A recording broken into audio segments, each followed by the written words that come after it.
रमजान का मुबारक महीना भी शुरू।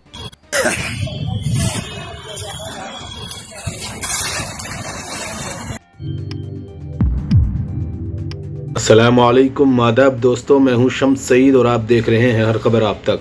दोस्तों, जहां रमज़ान का बाबरकत महीना चल रहा है और मुसलमान मस्जिदों में और दीगर जगहों पर तरावी और नमाज और दीगर इबादत की पाबंदी कर रहे हैं, मस्जिदें भरी हुई हैं, वहीं दूसरी तरफ उत्तर प्रदेश की योगी सरकार लगातार मस्जिदों को तोड़ने में लगी हुई है। मस्जिदों को शहीद करने में अपना काम जारी रखे हुए है। कभी किसी चीज़ का बहाना लगाकर, जैसा आपने कुशीनगर में देखा। अब आपको जो ताज़ा खबर मैं दिखा रहा हूँ वो गोरखपुर की 3 मंजिला मस्जिद है अबू हुरैरा, जिसका पिछले दिनों नोटिस दिया गया था। आज मुसलमानों को 15 दिन के अंदर अंदर उसके जो है हिस्से को 2 मंजिला इमारत को शहीद करना था। उसको देखिए, उसका वीडियो आया है, उसको शहीद कर रहे हैं।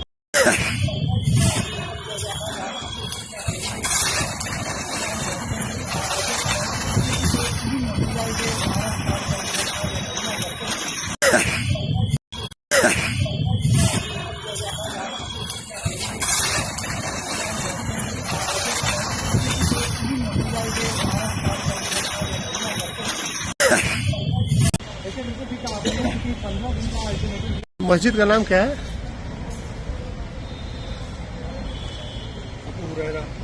हाँ? हम करा दे रहे हैं।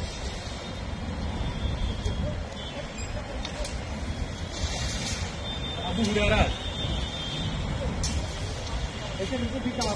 15 दिन का अल्टरनेटिव दिया गया था। आज भी किसी आप देखिए। मस्जिद का नाम क्या है?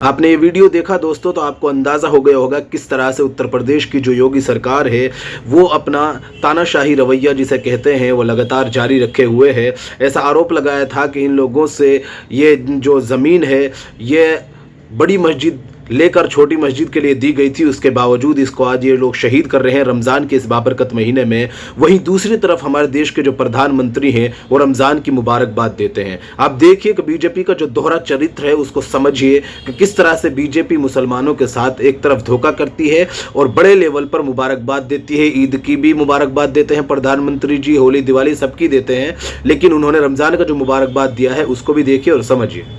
रमजान का मुबारक महीना भी शुरू होने वाला है। मैं आप सभी को और सभी देशवासियों को रमजान की भी मुबारकबाद देता हूं। जब सूफी परंपरा हिंदुस्तान आई तो उसे भी लगा जैसे वो अपनी ही जमी से जुड़ गई हो। यहां बाबा फरीद की रूहानी बातों ने दिलों को सुकून दिया।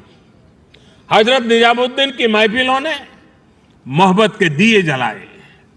हजरत अमीर खुसरो की बोलियों ने नए मोती पिरोए और जो नतीजा निकला वो हजरत खुसरो के इन मशहूर पंक्तियों में व्यक्त हुआ।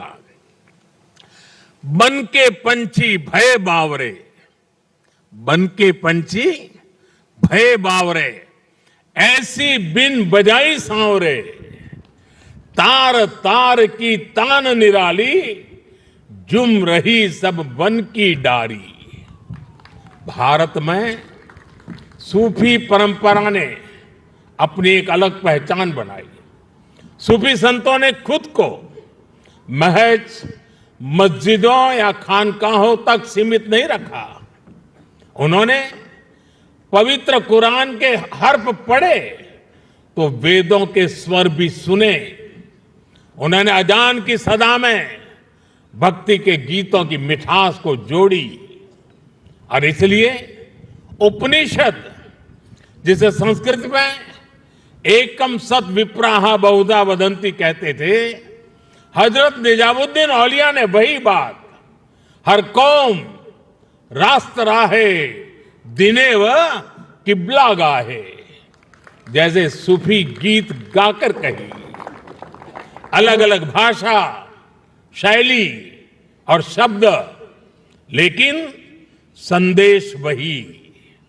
मुझे खुशी है कि आज जहान खुसरो उसी परंपरा की एक आधुनिक पहचान बन गया है। साथियों, किसी भी देश की सभ्यता उसकी तहजीब को स्वर उसके गीत संगीत से मिलती है, उसकी अभिव्यक्ति कला से होती है। हजरत खुसरो कहते थे, भारत के संगीत में एक सम्मोहन है, एक ऐसा सम्मोहन कि जंगल में हिरण अपने जीवन का डर भूलकर स्थिर हो जाते थे। भारतीय संगीत के इस समंदर में सूफी संगीत एक अलग रौ के तौर पर आकर मिला था और इस समंदर की खूबसूरत लहर बन गया।